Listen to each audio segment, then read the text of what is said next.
আজকে একজন পেশেন্ট দেখলাম, ভারী অদ্ভুত জিনিস। তার যা কিছু সমস্যা নাকি হয়েছে গল ব্লাডার অপারেশনের পর থেকে। তারপর তার পেটে ব্যথা হয়, গ্যাস হয়, যে গ্যাসের কথা রোজ বলি, হজম হতে চায় না, এরকম নানান প্রবলেম। তা তিনি জিজ্ঞেস করলেন, আচ্ছা ডাক্তারবাবু, গল ব্লাডারটা যে কেটে বাদ দিল, গল ব্লাডারটা রেখে দিতে পারতেন না ডাক্তারবাবু? শুধু স্টোনটা বার করে দিতে পারতেন না? এই জায়গাটাই না প্রবলেমটা লুকিয়ে আছে। আজকে এত বছর বাদেও এই কথাটাই আমাকে বলতে হয়।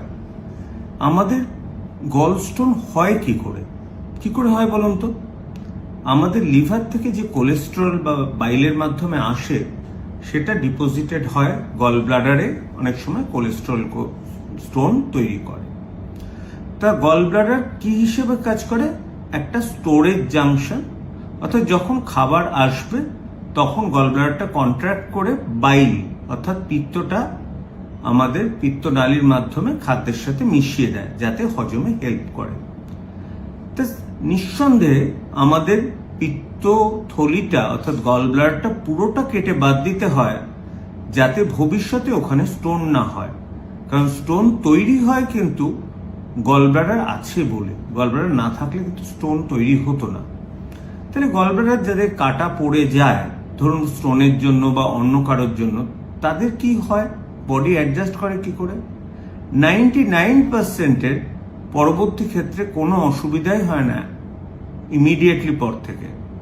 তাহলেও ডাক্তারবাবুরা প্রথম 15 দিন একটু হালকা খাবার বারে বারে খেতে বলে, খুব ফ্যাটি ফুড না খেয়ে একটু ফাইবার জাতীয় জিনিস বেশি খেতে বলে। তার কারণটা কি? যে বাইলটা আগে আসতো উপর দিয়ে গল ব্লাডারে গিয়ে গল ব্লাডারে জমা থাকতো, গল ব্লাডার কন্ট্রাক্ট করতো যখন দরকার, তখন বাইলটা ফ্লো করতো। এখন কি বাইলটা কন্টিনিউয়াসলি ইন্টেস্টিনে চলে আসে। কিন্তু আফটার অল এটা কিন্তু আমাদের বডি খুব ভালো অ্যাডাপ্ট করে নেয়। বাইল যদি কন্টিনিউয়াসলি আস্তে আস্তে ইন্টেস্টিনে আসে, তার সাথে ইন্টেস্টিনাল মোটিলিটিও অ্যাডজাস্টেড হয়ে যায়। সুতরাং খাওয়ার হজমে কোনো অসুবিধা হয় না এবং 15 দিনের পর থেকে তারা নর্মাল ডায়েট যেমন খেতেন সেরকমই খান।